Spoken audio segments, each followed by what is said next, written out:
যাচ্ছিলাম কালীনাথ বাজার, একদম রেগুলার একটা রাইড। ভাবছিলাম আজ আর কিছুই ইন্টারেস্টিং হবে না, কিন্তু রাস্তায় ঢুকতেই প্রথমেই চোখে পড়ল একটা জ্যাম। হঠাৎ একটা ট্রাক থেমে গেছে রাস্তার মাঝখানে। ভাবলাম এবার বুঝি ঘুরে যেতে হবে, কিন্তু সাইকেল বলে কথা। একটু গলি ধরে এগোতেই সামনে এমন একটা দৃশ্য দেখলাম। এক পাশে মাছের বাজার, অন্য পাশে গরুর গাড়ি চলছে। মানুষজন হাঁ করে তাকিয়েছিল। আমিও একটু থেমে গেলাম। সাইকেল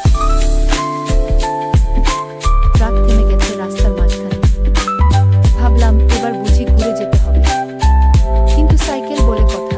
একটু গলি ধরে এগোতেই সামনে এমন একটা দৃশ্য দেখলাম। এক পাশে মাছের বাজার, অন্য পাশে গরুর গাড়ি চলছে। মানুষজন হাঁ করে তাকিয়েছিল। আমিও একটু থেমে গেলাম।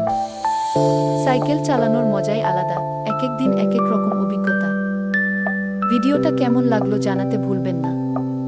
ফলো করে রাখেন ভাই, সামনে এমন আরো অনেক রাইড দেখাব ইনশাল্লাহ।